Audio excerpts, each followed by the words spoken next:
Alright, welcome everybody to another exciting video. Chess with Luton Vazwe. You are chilling with me, Luton Vazwe, on my channel. The channel is available on YouTube. This is where we are doing most of the video posting. Channel is also available on Facebook as well. We have a Facebook page there, so you can interact with us on the channel there, on the page there as well. Unfortunately, for now, we haven't been posting much on Facebook, so yeah, the most of the interactions, it would be good if you do it either on the YouTube channel on the comment section below, or it's much better if you do it on our WhatsApp group, Chess with Luton Fazwe. You can air out your comments in a much more sophisticated fashion there. Plus, you can also interact with us with regards to the channel through voice noting as well. So that would be great. That would be great if you interact with us there. We have been busy with our development video series where we are doing some of the clubs in Delft, and we focused in the previous two videos in particular on Delft Chess Club, where we were dealing with the curriculum. We were also dealing with some of the issues that Delft Chess Club was doing, the recent activities. And now in this video, we want to be speaking about number one, the financial plan for Delft Chess Club, how it aims to get finances for the issues that it faces. We need equipment, we need boards, we need all these other things, and how are we going to strategically place ourselves so that we may be able to receive these or to get these. And then number two is we are going to also be looking at the 5-year plan of Delft Chess Club, where we are, where we want to be in terms of membership, in terms of the quality of players, in terms of our curriculum, and what output of players we are getting, in terms of our tournaments, in terms of we are just going to be dealing with everything. We'll be unpacking those two things. Before I get there, because I have not yet posted a game in such a long time, I felt it a need that I should actually expose some two players of the club, Delft Chess Club, who played a game in our opening series that we are doing. Remember, in the previous video number 3, we talked about the curriculum, and we talked about the fact that our lesson structure or teaching structure is that we teach an entire opening for the entire month, all the variations of the opening, but we allow players to play 2 games each time they come to the club. They have 12 days in a month. So on day 1, they play 2 games on a particular variation. On the next day, they'll play another a game on another variation, and so on and so forth. That's how we have structured the lesson. So a very nice game actually appeared, which is kind of instructive. I wouldn't say instructive in terms of it gives some chess instruction, like deep instruction or something like that, but it's instructive in the sense that it allows us to understand some of the deficiencies that the players which we have in the club sort of have, and where the direction of our work in trying to make them improve should be focusing on. So this is a game between Chad Bowers and Carlton Musakwa, and again we said that we are busy with the Pierce opening. Let me see here if I can just switch off the sound, because it's making a lot of noise when the pieces are moving. Let's try that again. Oh, thank you very much. There we go. So yes, uh, we were doing now this opening, which is called the 150 attack, and we were looking at this move, bishop onto h6.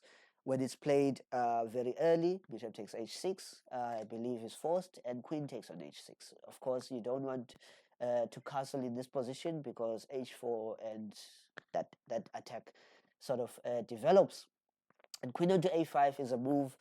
This is where we left the players so that they can figure out how to actually navigate the opening. All we do is to just show them a game which was played, and then after that we let them figure out how to navigate the opening by themselves. So queen onto a5 is played, threatening knight takes e4. So he solves it by bringing the queen back. Chad is playing the white pieces. E6, knight f3. You can see that it was normal development, and then on this move here, the queens are challenging each other. Queen c7 says he refuses to, exchange. Castling happens. Knight h5 has to happen, and I'm sure perhaps he's planning stuff like f6 or trying to put the knight on g7. I'm not sure about what this move is about, but Chad makes his mistake here, and he plays the move e5. Okay, e5 is not really a mistake. Here's the mistake: knight takes e5, where he allows the queen and the knight to be forked. So now it's interesting to see how he sort of solves the problem, and I think this is the only, logical solution to the position once you are in that position where you're a piece down. So he sacrifices another piece, and the king is exposed. Basically, knight onto g7 is played, and a very a good way of playing. He's heading to g5 to try and checkmate the king. Not only that, he's also keeping the f6 square here as well. And now it's very instructive to see for the club the mistakes that Carlton in this position makes in terms of defense. So he plays the move knight onto f6 and pawn takes on e5. And now this position is defendable. I mean, there's a move that is queen onto e8 where you challenge the queen, and then after that the queen would have to flee, and that way you'd put your knight into safety. But should the queen be stubborn and try to, still keep to the diagonal here to try and make the checkmate still available to himself, then there's a lot of moves. First of all, there's queen into h5 attacking this knight here. There is also the move knight onto f5, just closing the diagonal, and after pawn takes, rook takes, and if you try to play g4, opening the diagonal here, there's the move queen onto g6, and after, say, a move like h4, defending here, you can always, knight onto f4, or the other move that you can play, sorry for that, let's go to that position again. The other move that you can play is that if um, queen onto e8, queen d3, knight f5, pawn takes, rook takes, g4, queen g6, and if the other move is played, pawn onto f4, then you can always just drop the knight back, and yeah, this should be fine. This should be fine, I believe. There's nothing to it. You're not getting checkmated, and you defend the position in this way. But unfortunately, alas for Carlton, he didn't understand the position, so he played the move bishop onto d7, pawn takes f6, so rook takes f6. Unfortunately, Chad gets his material back, but he gets it now with interest as well, winning the exchange, and also having two passed pawns on the king side as well. So this was very instructive for us because it sort of shows us some of the issues that the players have. So Carlton, we see, struggles with defense, number one. Number two, he struggles with playing positions where he's winning, but then the positions are somewhat complicated. So we now know what type of puzzles he has to do so that he can improve. We also know what type of content that we have to focus on so that he can get to past this level.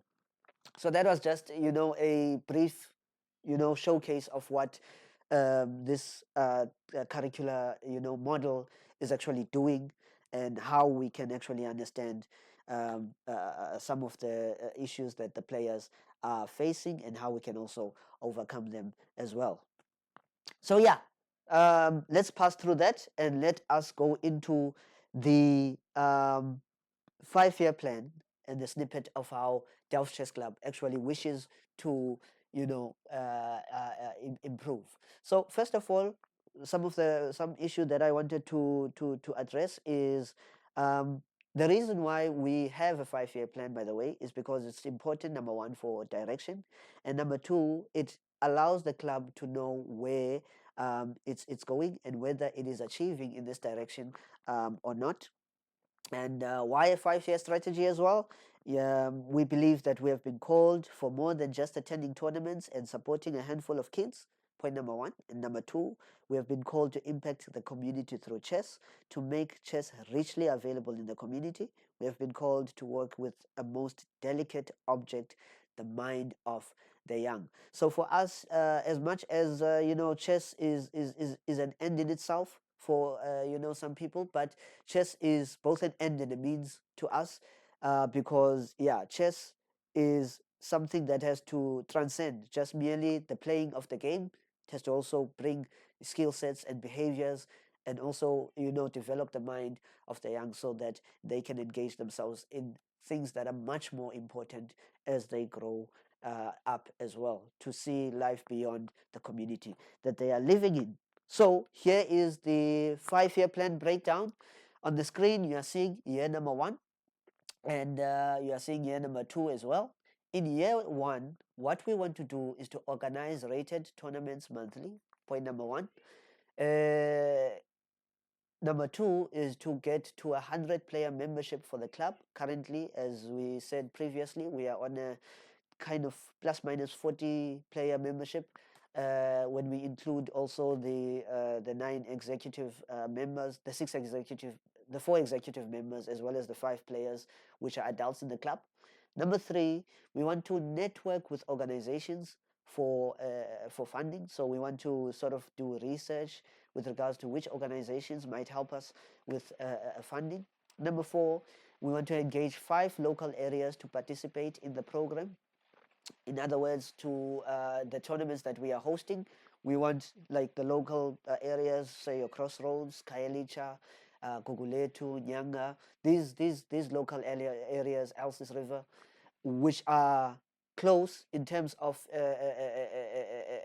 distance, and might not struggle with transportation to get to the venues where our club is hosting its tournaments. Number four, we want a material of 50 clocks and 100 chess sets. I first of all want to say shout out to Mr. Eben Karsten, who has actually supported us in the previous year with regards to chess sets and equipment. Also, I'd like to send a shout out as well to an organization called the Gift of Chess. I'd like to encourage people to go and look at the work that they are doing, thegiftofchess.org. And also, I'd like to say shout out to Mr. Llewellyn Lowe, who was the development officer previously in the previous year of Cape Town Chess, who supported us with 5 sets as well. So shout out to Cape Town Chess, who supported us with 5 chess sets. So we have been growing because of these individuals who are willing to lend a helping hand. So yeah, but where we want to go, I think now we are at about 80 chess sets, but we are still missing clocks. We have about say 8 clocks, but we have to go to the 50 clock marker, which is of course a difficult feat, right? So engage parents and schools to help with the goal of assisting community children through chess. And then the last one is to organize 4 outings for the kids. In year number two, we want to get players past the 1400 Chessa and FIDE ratings. Number two, we want to get 220 player membership for the club. Number three, we want to select 10 players to play in the Western Province tournaments, all expenses paid for by the club. So the hope is that by this time we will be having enough, finance so that we may be able to make this a reality for the players. We want to get our material to 100 clocks and 200 chess sets because we want to organize our own tournaments as well. We want to continue strong with monthly rated Chessa and FIDE tournaments. So in the first year, the tournaments do not necessarily have to be rated, but in the second year, we want to get tournaments that are, that are rated. Then we want to set up a league structure among the 5 local areas mentioned in year one. So in year one, we said we want to engage local areas so that they can participate in our tournaments. In year number two, we wish that we could, do our own chess events with these local areas, not of course conflicting with chess Western Province or Cape Town chess. So number six, we want to do research on erecting a permanent structure for Delft Chess Club. Delft Chess Club currently doesn't have a place of practice, so we want to make sure that we have like a permanent structure which is going to also be sort of a hub of chess, not only for Delft, but one of the hubs as well for Cape Town in terms of tournaments. Then the last thing that we want to do is to organize, quarterly outings as well, just to take the players out and experience the world as well outside of Delft. Year number 3 is to get the players past the 1700 mark rating. 50 plus players, hopefully, if we can get that amount of players past that ranking. Number 2, we want to get 150 members for the club. Number 3, we want to organize online tournaments for online engagement. We already have an online tournament, which is Kappa Delft, but we would like to also organize some mini tournaments so that it can accommodate, the rating categories of the players as well. Put plans in order to get a permanent structure for Delft Chess Club. So by this time, the research was done by year 2. So in year 3, we want to put the finances in order so that we can actually go for a permanent structure. Number 4 is to get 50 players into the SAJCC, which would be a very huge undertaking. But yeah, it's a challenge as well for the club. Then a right to DCAS, DSEC, and SCOC for assistance and recognition. And again, to organize quarterly outings. That is year 3. Year number 4 is to get 30 players past 2000 rating. Of course, we have 1700 players, hopefully 50 plus past 1700 in year 3. So we want 30 of those players to get to a 2000 rating. Number 2, to get 200 members for the club. Number 3 is to raise money for a permanent structure. Number 4 is to get 50 players playing and representing Western Province in the SAJCC. Okay, that would be almost half of the team, something like that. And then number 5 is to look for international means of travel for the players. I don't want to lie, I'm not much keen on international travel, but I think that this is important for some of the players because we don't think the same. And as a result, I must also respect the fact that there are people who, like international travel. But for me, what is international travel? It's just you going to another place with buildings and houses and yeah. But that's according to me. I mean, if it were up to me, we'd be playing chess in my backyard. So yeah. So yeah, that's not but that's one of the goals that Delft Chess Club has. So year number 5, 2028, we want to produce a title player, so candidate master or FIDE master. We want to get 20 players past the 2200 mark. We want to get electronic boards for the club. We want to look for international travel for players. We want to organize quarterly outings for the players. And we want to have our permanent structure of the club. So this is the breakdown of the 5-year plan of Delft Chess Club. All right. So as you can see, it's a lot of work that we have to do. I'm looking at this video. Let me just see. Oh, it's 18 minutes. It's a lot of work that we have to do. So it's going to be a massive undertaking, but it's something that we are ready for. And we know that we are not going to achieve all of the plans that we have in order, but we want to sort of try to dream towards this direction so that we can move in this direction as well. We don't know how far we can get. So that's the idea of the 5-year plan. Then I will stop the video here and just do a 5th video where we are going to be dealing with some of the financial issues of the club. Then I think we'll be done with the series. I thought that I was going to go quickly past the 5-year plan, but we'll just do another video. Let's stop this video here so that it's not too long. If you would like to make comments and if you have questions as well with regards to the information that we shared, please what's the word, speak to us on Chess with Luton Vazwe, as well as you can drop a comment on the comment section, or you can private message me as well. If you click on the group Chess with Luton Vazwe, you should be able to find my number there. Then you can give me a WhatsApp chat there. So yeah, and also comments and questions, like and subscribe.